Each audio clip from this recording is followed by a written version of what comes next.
સુપ્રભાતમ સર્વેને.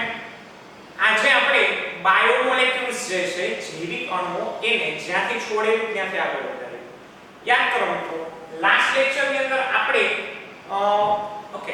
classification of the proteins on basis of structure and composition, right, અને shape. Okay, તો આ જે ત્રણ સ્ટ્રક્ચર ના આધારે પ્રોટીન નું ક્લાસિફિકેશન, composition એની અંદર રહેલા ઘટકોના આધારે પ્રોટીન નું classification and according to the shape, right, shape એનો આકાર જે છે પ્રોટીન અણુનો એના આધારે પણ આપણે પ્રોટીન નું ક્લાસિફિકેશન જોઈ લીધું. તો આ ત્રણ પ્રકારો જોયા હતા. હવે ચોથો પ્રકાર છે classification of the proteins on the basis of their function. એના કાર્યના આધારે પણ પ્રોટીનના ઘણા પ્રકારો પડે છે. ચલો એના વિશે વાત કરીએ, રાઈટ. ચલો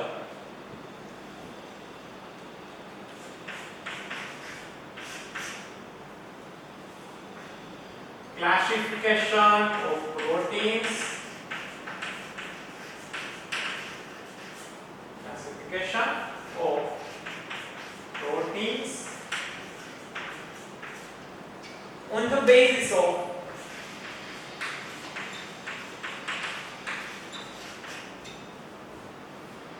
function.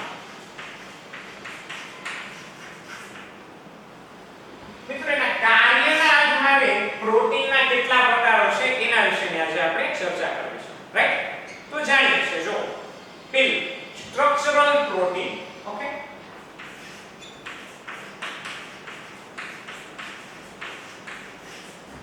Structural protein. મિત્રો સ્ટ્રક્ચરલ પ્રોટીન જે છે એ શું, તો કે શરીર જે છે એ શરીરના પેશીઓ, સ્નાયુઓ, મસલ્સ એ બધાના બનવા, ખાસ કરીને જે બંધારણીય ઘટક જે કોષો છે એ કોષો મળીને જે એક આપણા લેયર્સ બનાવતા હોય, પેશીઓના લેયર જે બનાવે છે, ટિશ્યુ મેકિંગ જેને કહી શકાય, તો એ ટિશ્યુ મેકિંગ પ્રોટીન જે છે કે આપણા ફાઉન્ડેશન કહી શકાય, ફંડામેન્ટલ કહી શકાય. તો એની અંદર જે પ્રકારના પ્રોટીન હાજર હોય એ બધાને સ્ટ્રક્ચરલ પ્રોટીન્સ કહેવાય.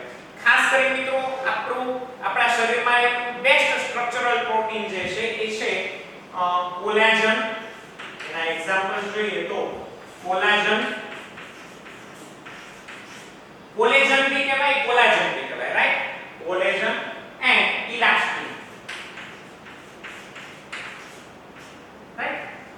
મિત્રો કોલેજન જે છે એને વ્હાઇટ ફાઇબર્સ કહેવાય છે, ઇલાસ્ટિન જે છે એને યલોઇશ ફાઇબર્સ કહેવાય છે, રાઈટ. એના વિશે તમે ઇન ડિટેલ પછી જોશો, પણ અત્યારે આ સ્ટ્રક્ચરલ પ્રોટીનના બે એક્ઝામ્પલ છે, કોલેજન પ્રોટીન એન્ડ ઇલાસ્ટિન પ્રોટીન. આ બેને યાદ રાખજો, રાઈટ. પછી જોઈએ મિત્રો સેકન્ડ પોઈન્ટ, તો કે સ્ટ્રક્ચરલ પ્રોટીન જે છે એના પછીનું બીજું છે સ્ટોરેજ પ્રોટીન.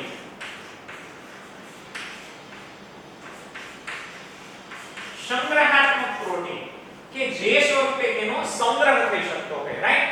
તો એના એક્ઝામ્પલ્સ માં આવશે આલ્બ્યુમિન.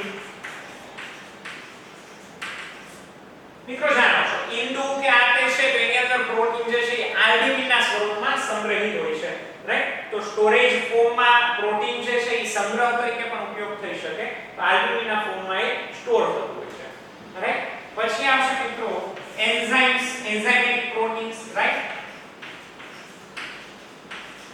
તો જાણો છો મિત્રો ઘણા બધા જેને કહી શકાય પેપ્ટાઇડ, પેપ્ટાઇડ પ્રકારના જે પ્રોટીનના બનેલા જે એન્ઝાઇમ્સ જે છે, જેમ કે પ્રોટીઓઝીસ, પેપ્ટોન્સ, રાઈટ. એ બધા મોસ્ટ ઓફ એન્ઝાઇમ જે છે એ પ્રોટીનના બનેલા હોય છે.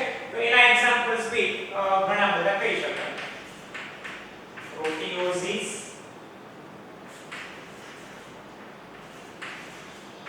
પેપ્ટોન્સ,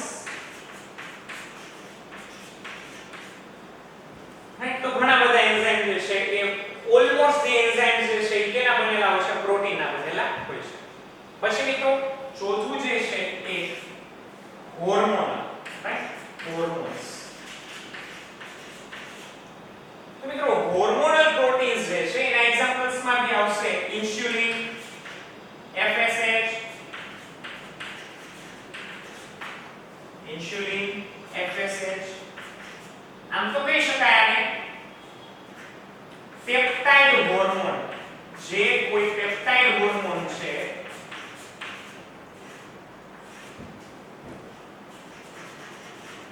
બધા જ પેપ્ટાઇડ હોર્મોન્સ કેમાં આવશે?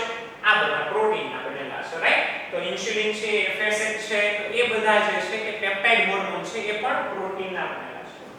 તો મિત્રો on the basis of function માં આપણે ચાર પ્રકાર જોયા: structural protein, storage protein, enzymes, hormones, right? ચલો, દેખાય છે ને બધું નીચે સુધીનું બધું? દેખાય છે બધાને?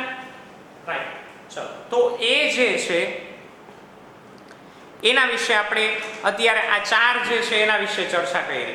હવે આગળ વધીએ તો આનાથી આગળ ચાર જે પ્રકારો છે એનાથી આગળ પાંચમું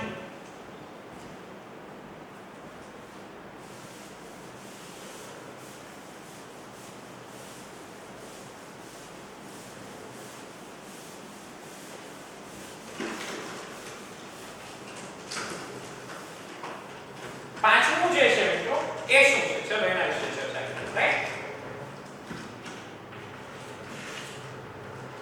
તો ઇમ્યુનોપ્રોટીન, ઓકે? ઇમ્યુનોપ્રોટીન્સ જે છે એ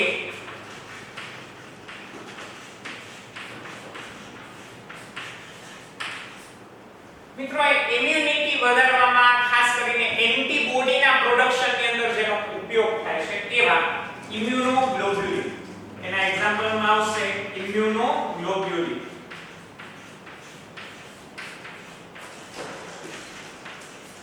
તો ઇમ્યુનોગ્લોબ્યુલિન જે છે એને આપણે શોર્ટમાં IG રીતના લખીએ છીએ.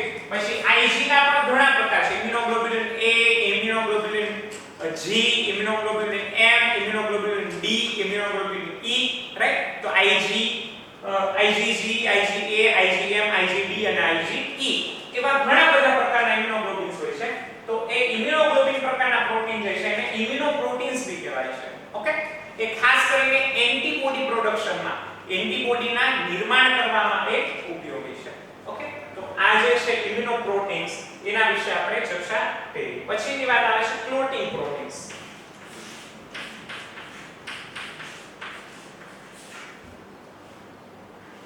ક્લોટિંગ પ્રોટીન્સ મિત્રો રુધિર જે છે તમે જાણો છો આપણા બોડીમાં ક્યાંક લાગેલું હોય, કટ્સ થયા હોય, રાઈટ? તો એ બાઉન્ડ પોર્શનમાંથી લોહી વહેતું હોય છે, રાઈટ? રક્તસ્રાવ થતો હોય છે.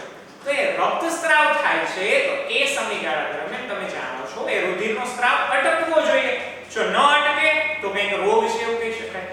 રુધિર ક્યાંકથી વહેતું હોય તો એ વહેતું રુધિર ધીમે ધીમે અટકી જવું જોઈએ, રાઈટ? તો એને અટકાવે ત્યાં ભીંગડું વળી જાય એના માટે જવાબદાર કોણ છે? તો કે ક્લોટિંગ પ્રોટીન્સ. એને ક્લોટિંગ ફેક્ટર બી કહેવાય છે, રાઈટ? એને ક્લોટિંગ ફેક્ટર્સ બી કહેવાય છે. આ બધું મિત્રો લખવાનું છે તમારે. તો એ ક્લોટિંગ ફેક્ટર્સ જે છે એ ક્લોટિંગ ફેક્ટર્સ તરીકે કોણ આવેલા હોય છે? તો કે ફાઇબ્રિનોજન. એની અંદર ફાઇબ્રિનોજન્સ, રાઈટ? તો એ ફાઇબ્રિનોજન્સ આવેલા હોય છે એ ક્લોટિંગ ફેક્ટર્સ તરીકે, ક્લોટિંગ પ્રોટીન તરીકે એનો ઉપયોગ થતો હોય છે, રાઈટ? પછી મિત્રો આ જે ક્લોટિંગ પ્રોટીન્સ હતા એના પછીના જે પ્રોટીન છે જેમ કે ઓકે કેરિયર પ્રોટીન, વાહક તરીકે વપરાતા હોય એવા, રાઈટ? તો એ જે છે કેરિયર પ્રોટીન્સ. તો કેરિયર પ્રોટીન તરીકે પણ ઘણા બધા વાહક પ્રોટીનના અણુ તરીકે એ કામ કરતા હોય છે, રાઈટ? કે જે કોષની અંદર, કોષરસ પટલની અંદર રહેલા હોય છે. આપણે જાણીએ છીએ વાહક પ્રોટીન તરીકે ટ્રાન્સપોર્ટર્સ જેને આપણે કહેતા હતા. પછી પોરિન્સ પ્રોટીન, રાઈટ? એ છિદ્રનું નિર્માણ કરતા હોય છે. તો એવા પોરિન્સ પ્રોટીન એ બધા કેરિયર પ્રોટીન્સમાં આવશે. પછીના છે okay help in the transportation of gases. વાયુઓના વાહક તરીકે વર્તતા હોય એવા. ચલો એના વિશે પણ જાણીએ, right? Help in the transport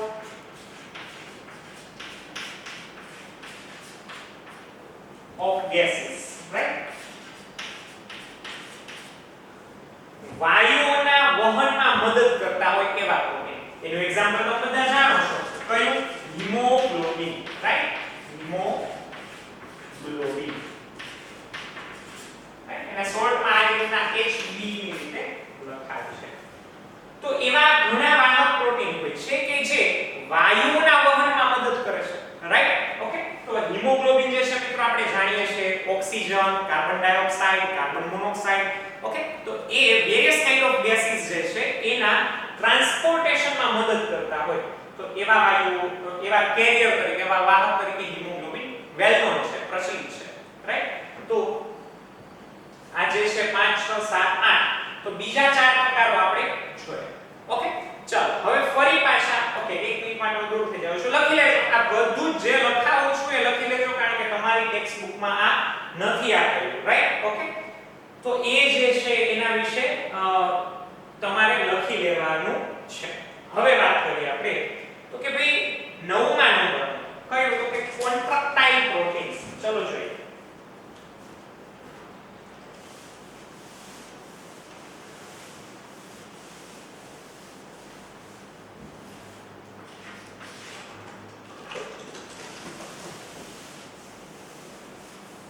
સંકોચનશીલ protein, right? કોન્ટ્રાક્ટાઇલ protein એટલે સંકોચનશીલ પ્રોટીન.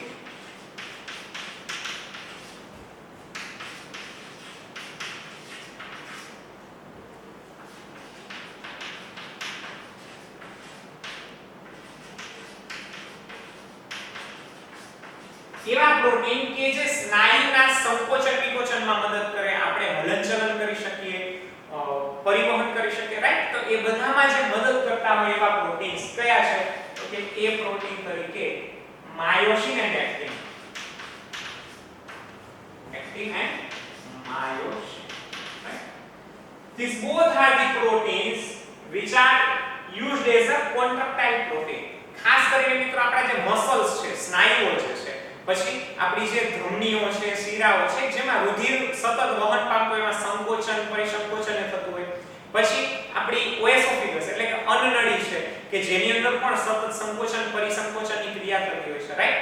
તો એ બધાની અંદર એક્ટિન અને માયોસિન આ બંને પ્રોટીન હાજર હશે, કારણ કે સંકોચનશીલ પ્રોટીન છે અને જ્યાં સંકોચન વિકોચન કરાવવું પડે છે, રાઈટ? તો એ દરેક જગ્યાએ આવા એક્ટિન અને માયોસિન જેવા સંકોચનશીલ પ્રોટીન આવેલા હશે, રાઈટ? ચલો, અને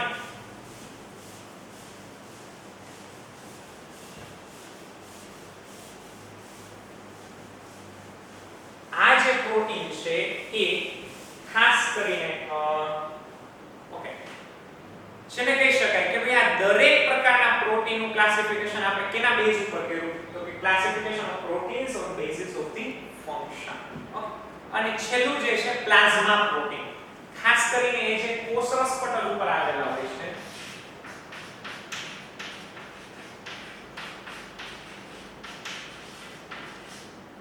ખાસ કરીને MHC છે,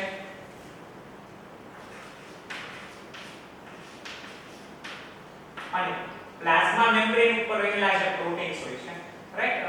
ખાસ કરીને લેસિથિન ને એવા પ્રોટીન્સ, તો એ બધા પ્લાઝ્મા પ્રોટીન કહેવાય છે કે જે કોષના કોષરસ અને કોષરસ પટલ પર આવેલા હોય છે. ઓકે, તો આ જે છે પ્લાઝ્મા પ્રોટીન એ જે ટિશ્યુ મેચિંગ કરવાનું હોય, કોઈ ઓર્ગન ટ્રાન્સપ્લાન્ટ કરવાનું હોય, રાઈટ? કોઈ વ્યક્તિ છે એની કિડની જે છે જે ઓકે જેમાંથી તમે કિડની કાઢો છો અને જે પેશન્ટમાં તમે કિડની ફિટ કરવા જઈ રહ્યા છો, તો એ દાતા અને ગ્રાહક, ઓકે, જે મેળવે છે, જેના બોડીમાં આપણે કિડનીને ફિટ કરવી છે, એ ગ્રાહક છે, અને જે કિડની આપે છે એ દાતા છે.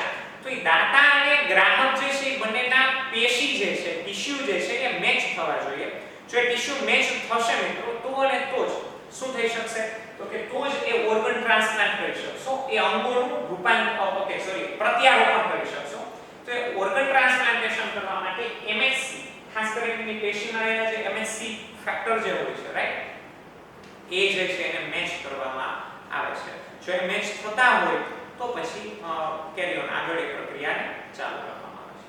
ઓકે, તો મિત્રો આજે આપણે classification of proteins on basis of function જોઈ લીધું, અને અહીંયા મિત્રો પ્રોટીન વિભાગ પૂરો થાય છે. ખાસ કરીને જે પ્રોટીન વિશે જે કંઈ જરૂરી હતો, amino acids and proteins, right? તો એના વિશે આજે આપણે પૂરું કરીએ છીએ. હવે મિત્રો ચર્ચા કરવી છે લિપિડ.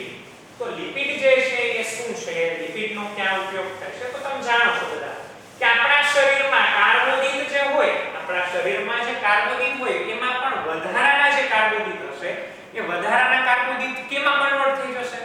જાણો છો તમે, રાઈટ? ફેટમાં, લિપિડમાં, રાઈટ? ઘણા બધા હોય છે કે સર અમે ઘણા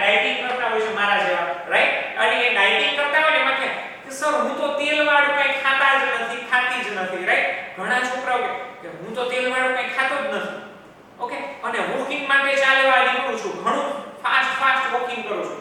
પછી આપણે પૂછીએ વોકિંગ કરવા ક્યારે જાવ, તો કે સાંજે રાત્રે જાઉં છું, રાત્રે જઈમાં પછી. પણ રાત્રે જમવામાં તો એક વાટકો માંડ ખીચડી ને દહીં જ ખાઉં છું અથવા દૂધ અને ખીચડી એક જ વાટકો ખાઉં છું. બપોરે શું જમું, તો બપોરે હું બધા જે સ્પ્રાઉટ્સ જે છે રાઈટ, ફણગાવેલા જે સ્પ્રાઉટ બીન્સ હોય, ફણગાવેલા કઠોળ જે છે એ ખાઉં છું. ઓકે, સવારના નાસ્તામાં ફ્રૂટ લઉં છું. ઓકે, તો મારું વજન કેમ વધે છે, મારું વજન કેમ ઘટતું નથી? પછી આપણને એમ થાય કે સમથિંગ ઇઝ રોંગ, રાઈટ, કુછ તો ગડબડ હે, આપણે એવી રીતના વિચારે. અને પછી એને કહી કે ભાઈ રાત્રે તમે ચાલવા નીકળો છો કેટલું? અરે કે સાહેબ અમે 5 કિલોમીટર ચાલી જઈએ. ઓકે, ચાલો છો, પણ 5 કિલોમીટર ચાલ્યા પછી તમે કે હા કે વચ્ચે ભવાની સોડા આવે છે, તો શું કરો છો? તો કે ત્યાં સોડા શોપ પર જઈ અને ત્યાં હું બસ 2 ગ્લાસ જેટલા છે ઈ થમ્સ અપ છે, કોકા કોલા છે અથવા તો જીરા મસાલા છે, રાઈટ, એવી કોઈ ને કોઈ ઓકે જે કંઈ કોલ્ડ ડ્રિંક્સ હોય છે એ કોલ્ડ ડ્રિંક્સ પીવું છું, સિંગ સોડા, સિંગ શરબત. Okay, bus point is there.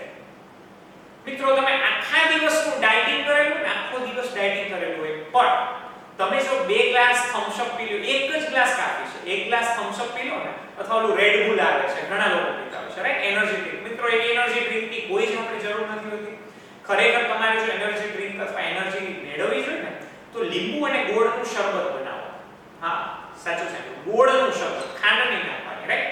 દેશી ગોળ હોય અને એ દેશી ગોળને છે ને પલાળી રાખવાનો, 3 થી 4 કલાક પલાળી રાખવાનો. પછી એ ગોળની અંદર બ્લેન્ડર અથવા તો ચણી વડે એને હલાવી નાખવાનું. પછી એને વારે વાર તમે બહુ જ સરસ મજા આવશે, તમે જોજો. ગોળને 3 થી 4 કલાક માટે પાણીમાં પલાળી રાખવાનો, દેશી ગોળ કહું છું, દેશી ગોળ, અને એને પલાળીને પછી મિત્રો એ જે છે ને એને એક વાસણમાંથી બીજા વાસણમાં રેડા કરવાનું, રાઈટ. આવી રીતના ટૂંકમાં એકમાંથી બીજા, એક ગ્લાસમાંથી અથવા 2 લોટા લીધેલા હોય તો એકમાંથી બીજામાં સતત આવી રીતના ટ્રાન્સફર કરતો જવાનું. કેટલી વખત ટ્રાન્સફર કરવાનું? તો કે તમારા હાથ જ્યાં સુધી નો થાકે ત્યાં સુધી, એટલે એક એક્સરસાઇઝ બી થઈ જશે, રાઈટ. જેથી કરીને તમારા એલ્બોના મસલ્સ જે છે, ઓકે, તમારા ચેસ્ટના મસલ્સ છે, એ બધાને એક્સરસાઇઝ થશે, રાઈટ. ઓકે, ચાલો. તો એ જે છે એક વેસલમાંથી બીજા અનધર વેસલમાં ટ્રાન્સફર કર્યા કરવાનું. આવું જો તમે કરશો તો શું થશે ખબર છે મિત્રો? તો કે એના કારણે તમે જોશો ને તો થોડાક સમયમાં તમે આવું 40-50 વખત આમ ટ્રાન્સફર કરશો ને, તો પછી ગોળનું જે ઓકે પાણીમાં જે ગોળ પલાળેલો છે ને પાણી એકદમ ઠંડુ થઈ જશે, ચીલ્ડ. ઓકે, એકદમ ઠંડુ હશે, જ્યારે ફ્રીજમાંથી કાઢ્યું એટલું ઠંડુ થઈ જશે. શું થયું? રિએક્શન થયું. કોની વચ્ચે? તો કે ગોળવાળું પાણી અને તમે જે વાસણમાં એક વાસણમાંથી બીજા વાસણમાં આમ કરો છો તો ઓક્સિજન પસાર થાય છે, એની હાજરીમાં એવી પ્રક્રિયા થાય છે, રાઈટ, જેથી કરીને ઠંડુ થઈ જાય છે. હવે એની અંદર નાખી દો લીંબુનું પાણી. ઓકે, અને એ લીંબુ પાણી નાખીને પછી એ તમે એની અંદર બીજું બી નાખી શકો, તમે ધાણા જીરું છે, ઓકે, એ ઘણા બધા ધાણા જીરું પાવડર નાખતા હોય છે અને લીંબુ એડ કરતા હોય છે.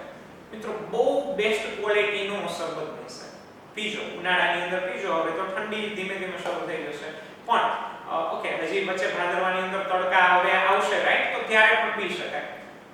એકદમ એનર્જીથી ભરી દે. તમને આળસ થતી હોય, સુસ્તી આવતી હોય, આ તે બધામાંથી રેડ બુલનો બાપ છે. હું જે બોલું છું રેડ બુલનો બાપ છે, રાઈટ. ઓકે, તો આ જે છે એ તરત જ તમે પીધા ભેગું જ તમને આમ એનર્જી ફીલ થશે. ઓકે, ચલો પાછા. તો મિત્રો હવે તમે ઓકે વાત અહીંયા હતી કે તમે ચાલવા જાઓ છો, ડાયટિંગ કરો છો, બધું કરો છો, પણ તમે જો એક ગ્લાસ થમ્સ અપ અથવા તો કોઈ બી કોલ્ડ ડ્રિંક્સ મળે, કોઈ પણ cold drinks, Pepsi, Coca Cola, right, Fanta, Limca, જે કંઈ પીવે, 7up, જે કંઈ પીવે, બટ એ કોલ્ડ ડ્રિંક્સ જે છે, એ કોલ્ડ ડ્રિંક્સની અંદર વપરાતા જે પોલીસેકેરાઇડ્સ અથવા સેકેરાઇડ્સ જે છે એ શર્કરાઓ જે છે ને મિત્રો એ કાફી છે. તમે આખા દિવસ ભૂખ્યા રહ્યા ને બધું હાટું વાળી દે. તમે આખો દિવસ ભૂખ્યા રહ્યા પણ એ બધું જો એક ગ્લાસના થમ્સ અપ ની અંદર તમને એટલી બધી કેલરી મળી જાય, એટલે કે જે ડાયટિંગ કર્યું તો એના ઉપર શું ફરી વળે? પાણી ફરી વળે. સમજાય છે? એ ડાયટિંગ ઉપર પાણી ફરી વળે. મિત્રો ખાસ તમે જો કોઈ ડાયાબિટીસના, હાઈ બ્લડ પ્રેશરના, ઓબેસિટીના પેશન્ટ હોય ને, તો એ લોકો ડોક્ટરને મળવા જાય તો ડોક્ટરની પાસે સાંભળો છે કે કોલ્ડ ડ્રિંક્સ નહીં પીતા, સાવ નહીં.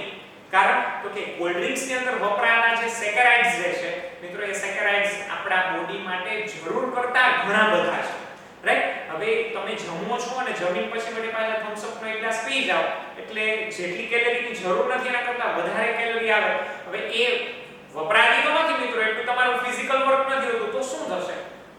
તો કે એ જે શર્કરા જે છે, સેકેરાઇડ જે છે મિત્રો, એ સેકેરાઇડ ધીમેથી રહીને ગ્લાયકોજનમાં, અને ગ્લાયકોજન જે છે એ ફેટી એસિડ ને ફેટની અંદર કન્વર્ટ થઈ જાય છે અને ચરબી સ્વરૂપે આપણા શરીરમાં સંગ્રહ થાય છે.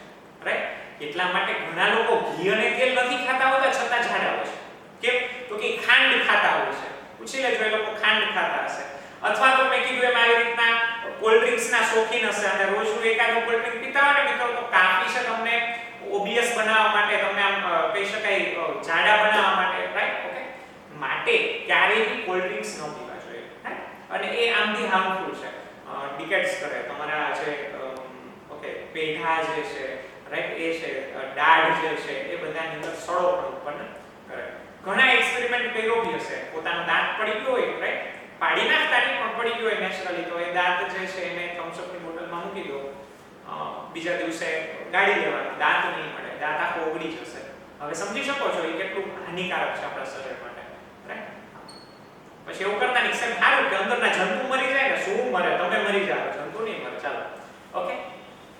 તો મિત્રો આજે આ પ્રોટીન પૂરું કરીએ છીએ. લિપિડ જે છે એ લિપિડ ખાસ કરીને મિત્રો આપણને આવા બધા, મેં તમને કીધું એવા સોર્સિસ છે, ઘી છે, તેલ છે, વેજીટેબલ ઘી છે, રાઈટ, ઓકે, એ સિવાય માંસાહાર ઘણા કરતા હોય છે તો એની અંદર પણ લિપિડ હોય છે. તો એ જે છે એવી રીતના ડાયરેક્ટ એને લિપિડ મળતું હોય છે. દૂધ અને દૂધની બનાવટોમાં પણ ચરબીનું પ્રમાણ હોય છે. ઓકે, તો મિત્રો એ બધું જે છે એ લિપિડ ખાસ કરીને જરૂરી છે. સાવ લિપિડ ન લેવું ન ચાલે, લેવું જોઈએ. કારણ તો કે એ લિપિડ જે છે ને એ શું છે, હંગામી ધોરણે આપણી અંદર એ એનર્જીના સંગ્રાહકો છે. ક્યારેક તમને એક દિવસ, બે દિવસ, 3 દિવસ ખાવા ન મળ્યું તો તમારા શરીરમાં, આપણા બધાના શરીરમાં સ્ટોરેજ રૂપે ચરબી રહેલી છે, ચરબી ધીમે ધીમે વપરાશે. રાઈટ? અને એ જે છે એ ચરબીનો ઉપયોગ કરીને આપણું શરીર એની દેહધાર્મિક ક્રિયાઓ કરી શકશે. તો લાંબા સમય સુધી લિપિડ એટલે શું મિત્રો? તો કે long term energy reserve. Right? લાંબા સમય સુધી ઊર્જાનો સંગ્રહ કરી રાખવો હોય તો શરીર એને કયા સ્વરૂપે સંગ્રહિત કરે છે? તો કે લિપિડના સ્વરૂપે એનો સંગ્રહ કરે છે. ઓકે મિત્રો, તો આજે આટલું રાખીએ. આ પ્રોટીન ભાગ 3 કરીને આજનો લેક્ચર અપલોડ થશે. એ લેક્ચર આ પૂરો થાય છે. હવે નેક્સ્ટ લેક્ચરની અંદર આપણે લિપિડ પાર્ટ 1 એના વિશે ચર્ચા કરીશું. લિપિડના પ્રકારો કેટલા છે, simple lipid, conjugated lipid, derivated lipids, right, એક દરેક વિષય, essential fatty acids, non essential fatty acids, આ દરેક વિશે આપણે લેટર ઓન ડિસ્કશન